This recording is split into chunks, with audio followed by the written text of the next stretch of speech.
Hello everyone, Lucas Clare here. I want to take a short break from the importance of philosophy videos to talk about a few other things. First, I'd like to show you a few things about the new video making software from extranormal.com. It's called State, and I believe it's a free download, though you do have to purchase certain things if you want to use them. As you can see, you can now make your character move around the screen. You can also do things like teleport, sound effects and voiceovers. You can also move the camera to follow your character through larger set designs. You can have multiple scenes and characters. There's also a wide range of gestures, postures and facial expressions. If you've ever considered making your own little cartoons, it might be worth checking out. I'll put a link in the information box. I want to talk to everybody today about money. If you go by my philosophy videos, you'd probably guess that I'm a big fan of capitalism, but mostly I'm just trying to stick to what the website says at importanceofphilosophy.com, because I think there is a lot of good information there. The truth is, I hate money. Or more specifically, our monetary society. Our society is built so that the rich stay rich and the poor stay poor. If you don't believe me, just take a look at the way banks work. If you don't have money and therefore need to get a loan to purchase a car or a house, your interest gets lower the more money you have. Doesn't this seem backwards to anyone else? On the other hand, if you have say $50,000, you can put that into the bank and they will pay you for letting them hold it. At 3% interest, you would earn $125 the first month, $125.31 the second month, $125.63 the third month, $125.94 the fourth month, $126.25 the fifth month, and $126.57 the sixth month. So just by leaving this money in the bank for half a year, you could earn $754.70. Just think if you could leave $100,000 in there. Or $1 million. So basically all I'm saying is, if you don't have any money, and by this, I mean more than the few hundred a week you need for rent, food etc., you never will. Now someone like Bill Gates may come to mind, but think about it. There are nearly 7 billion people in the world. How many Bill Gateses can you think of?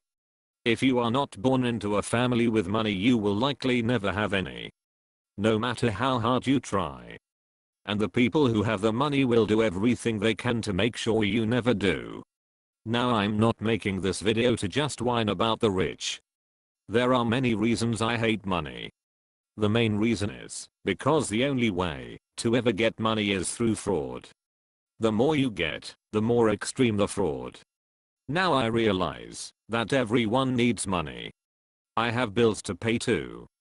And the least fraudulent way to get money is through physical labor. Ask anyone who works in a field or does construction or any other very physical job how much they make. I guarantee it's not much. I did this for 13 years. No matter how hard I work, I can't get ahead. Now I'm at the point where I can't keep this up. This is life, but it doesn't have to be. And there are so many jobs whose only purpose is fraud. Take insurance, whether it is life, auto, home, or whatever. Now I'll admit that this is a good idea in principle, but it really doesn't work in practice.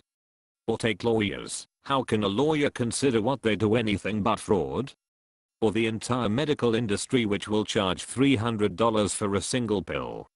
Or make you pay $100 to sit in a waiting room for 3 hours, even though you had an appointment. Do you really think any doctor would put up with this for whatever you do for a living? The list goes on and on. And the higher you are in the chain of command, the more guilty you are. I know quite a few business owners who tell themselves and anyone else who will listen how good they are to their employees. They do things like give a halfway decent Christmas bonus and think it makes up for never giving a person a raise, so that someone who has been with a company for 12 years makes pennies more than someone who has been there a year. Or they'll refuse to give a decent employee a raise because they say it's not in the funding, and then go out a few days later and buy an airplane or a Corvette to add to their collection of cars they never drive.